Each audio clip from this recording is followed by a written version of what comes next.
Cleveland. Starting anybody but Shedeur Sanders is dumb.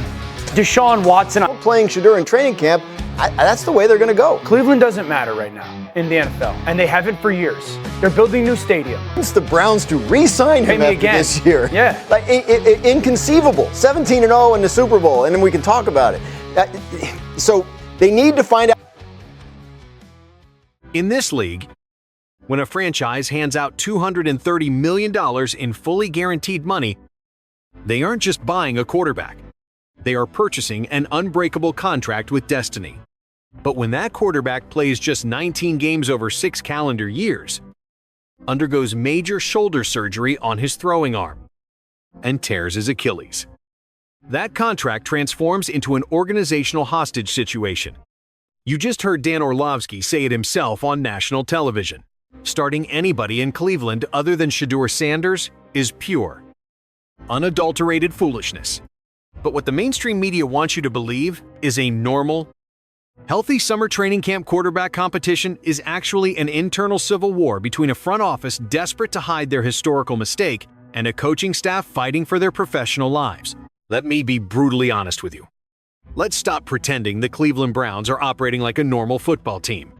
When you sign a contract that guarantees a player's salary regardless of performance, availability, or locker room morale, you remove every single mechanism of accountability that makes an NFL roster function. Deshaun Watson arrived in Cleveland, hailed as the missing messianic piece that would turn a starved franchise into an AFC Titan. Instead, his tenure has become the single most disastrous financial transaction in professional sports history. Every single time Watson steps onto the practice field, the entire organization holds its breath. Not out of excitement, but out of sheer terror of another injury update or another lethargic performance. Meanwhile, sitting right behind him in that meeting room is a rookie who spent his entire college career operating under the brightest, most suffocating spotlight in modern sports history. Shedeur Sanders didn't come to Cleveland to ride the bench and watch a $230 million ghost go through the motions. He came here with the confidence, the pedigree, and the icy composure of someone who has been groomed for this exact pressure cooker. The Cleveland Browns are standing at a historic fork in the road, and every decision they make over the next month will dictate the trajectory of this franchise for the next decade. You have a young quarterback, it doesn't matter how good your football team is. Playing Deshaun does nothing for your future. Literally nothing. 100% It's only agree. about Insert clip. Seg Quattro Vum. MP4. Dan Orlovsky didn't mince words when he declared that playing Deshaun Watson does absolutely nothing for the future of the Cleveland Browns. And if you look at the raw numbers, the cold, hard reality is even more devastating than the hot takes on morning television. Since signing that infamous deal in 2022, Watson has missed more games than he has finished. His arm strength has noticeably regressed following shoulder reconstruction, and his mobility has been drastically compromised by a torn Achilles tendon. When a dual-threat quarterback loses his explosive athleticism and second-reaction playmaking ability, what you're left with is an aging passer who hesitates on his reads and holds the ball for an eternity. The tragedy of the Cleveland Browns right now isn't that they lack talent. This roster is loaded with Super Bowl-caliber superstars. Myles Garrett is in the prime of a Hall of Fame career, terrorizing opposing quarterbacks every single Sunday. The defense is built to win right now, possessing an elite secondary and a physical defensive line that can dominate any offensive unit in the league. But QB play is the ultimate equalizer in professional sports. You can have a top 3 defense and world-class playmakers on the outside, but if your quarterback turns the ball over, takes unnecessary sacks, and fails to sustain drives, you are throwing away a championship window. The Browns have spent years telling their fan base to be patient and to believe that the Watson experiment would eventually pay off. But patience in the NFL is a luxury reserved for teams with young quarterbacks on rookie contracts, not teams paying a veteran top dollar while watching him decay in real time. Playing Watson in 2026 is nothing more than a desperate attempt to delay the inevitable admission of failure. It is the ultimate manifestation of the sunk cost fallacy, where a front office sacrifices the success of 52 other players just to protect their own pride. Starting anybody but Shedeur Sanders is dumb. Deshaun Watson, I understand, is there. He's played 19 games in 6 years. In that span, it's also... Insert clip. Seg. Cinco. Vum. MP4. Look closely at the medical ledger and game log over the past 6 years. 19 games. Played out of a possible 98. Think about that for a moment. That is not just bad luck. That is a statistical catastrophe. And when Dan Orlovsky pointed out that Watson is coming off both shoulder surgery on his throwing arm and Achilles surgery, he hit the nail on the head regarding the physical reality. You cannot simply flip a switch and expect a quarterback who hasn't played consistent football since 2020 to suddenly regain the lightning-fast processing required to beat modern NFL defenses. Enter Shedeur Sanders. When the Browns selected Shedeur in the NFL draft, it wasn't just a routine selection. It was an emergency escape hatch. Shedeur Sanders brings something to Cleveland that Deshaun Watson hasn't possessed in years: absolute mental clarity and unshakable poise under fire. Playing for his father, Deion Sanders. At Colorado, Shedeur operated behind one of the most porous offensive lines in college football history. He took brutal hits week after week.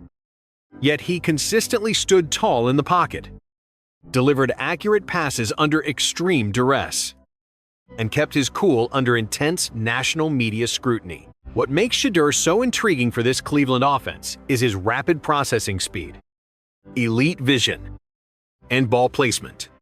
Unlike Watson, who often holds onto the ball, hoping to manufacture a miraculous scramble play, Shedeur excels at getting the ball out of his hands quickly, hitting receivers in stride, and allowing his playmakers to create yards after the catch. In modern NFL offense, throwing with anticipation and operating on schedule is far more valuable than trying to play hero ball every down.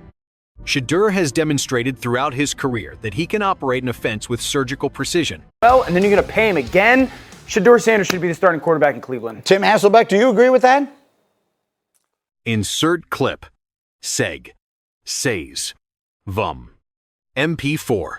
When Dan Orlovsky stated that Shedeur Sanders should be the starting quarterback in Cleveland, he voiced what almost every evaluator in the league is thinking behind closed doors. But to truly understand why this decision is so complicated, you have to look at the psychological dilemma facing new offensive coordinator Todd Monken. Monken didn't come to Cleveland to oversee a painful, drawn-out rebuilding phase. He returned to the NFL to build an explosive, powerhouse offense that puts points on the board immediately. Todd Monken's offensive philosophy relies heavily on rapid decision-making, timing routes, and forcing defenses to cover the entire field horizontally and vertically. Under Monken, a quarterback cannot afford to linger in the pocket or second-guess his primary reads. When you put a mobile quarterback under center, you inherently alter the run-pass conflict for linebackers. But when that quarterback is hesitant to run because of past structural injuries, defenses no longer fear the keeper. They freeze the box, drop defenders into coverage, and force the quarterback to win purely as a stationary passer. If Monken attempts to tailor his offense around Watson's current physical limitations, he risks crippling the efficiency of the entire scheme. On the flip side, inserting Shedeur Sanders into Monken's system creates a seamless alignment of philosophy and skill set. Shedeur thrives in high-tempo, rhythm-based passing games. He reads leverage quickly, manipulates coverage with his eyes, and distributes the football with pinpoint accuracy. Starting Shedeur gives Todd Monken the exact blueprint he needs to showcase his offensive brilliance. So basically, Todd Monken is saying, look, I'm just going to get somebody else ready for the next head coach of the Cleveland Browns. Insert clip. Seg. Set. Vum. MP4. Tim Hasselbeck raised a brutally honest point when he noted that if Todd Monken is forced to start a struggling veteran just to save face, he is essentially preparing the team for the next head coach of the Cleveland Browns. In the high-stakes pressure cooker of the NFL, head coaches don't have 3 years to experiment. If a coach doesn't win games immediately, he gets fired. Plain and simple. And no coach wants to go down swinging with a quarterback who was forced upon him by ownership. Furthermore, Consider the long-term organizational strategy. Cleveland possesses 2 first-round draft picks in next year's NFL Draft. That is an enormous war chest of draft capital, the kind of draft asset portfolio that can reshape a franchise for the next decade. But how can the front office make an informed decision on how to use those 2 first-round picks if they spend the entire season watching Deshaun Watson struggle? If you start Shedeur Sanders right now, you get 17 games of real NFL game tape. You find out once and for all if Shedeur is the franchise savior. Or if you need to package those picks to move up and select a quarterback next year. Starting Watson provides 0 answers and infinite risk. If Watson plays poorly, you burn a year of player development, alienate your locker room, ruin your coaching staff's job security, and leave yourself completely blind heading into next year's draft. If Shedeur plays, every single rep is an investment in the future of the organization. The locker room knows it. The coaching staff knows it. And deep down, even ownership knows it. You know, his history is right, but he's not even 31 years old. And this is a guy that threw for over 4,800 yards in a season, threw 33 touchdowns. Insert clip. Seg, Oitu, Vom, MP4. Tim Hasselbeck reminded everyone of the player Deshaun Watson. Used to be a superstar who once threw for over 4,800 yards, 33 touchdowns, and just 7 interceptions in a single season. But nostalgia doesn't win football games in 2026. The NFL is an uncompromising business where past accomplishments mean nothing if you cannot perform in the present moment.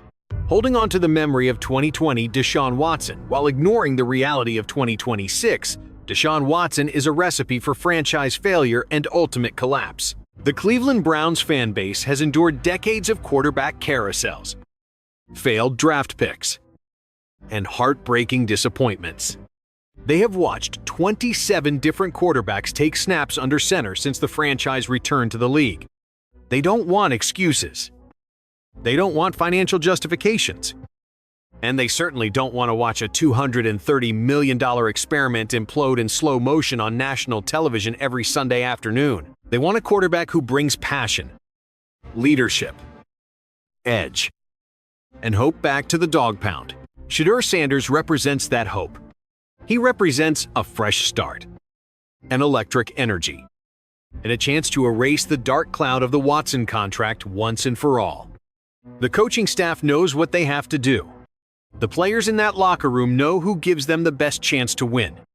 Now, it's up to ownership to step aside, swallow their pride, and let the kid play. Did the Cleveland Browns make the biggest mistake in NFL history by signing Deshaun Watson to $230 million guaranteed? Or will Shedeur Sanders take over and become the franchise savior that saves everyone's job? Run to the comments right now and let me know your thoughts. Don't forget to hit that like button and subscribe for more NFL drama. Thanks for watching all the way to the end. What do you think about today's NFL news? Drop your thoughts in the comments below. We read every single one. If you enjoyed this video, make sure to hit that like button, subscribe to the channel, and share this video with fellow football fans. And don't forget, the next big NFL story is just around the corner. We'll be back soon with more breaking news, hot takes, trade rumors, and game analysis from around the league. Until next time, stay safe, stay loud, and keep supporting your team.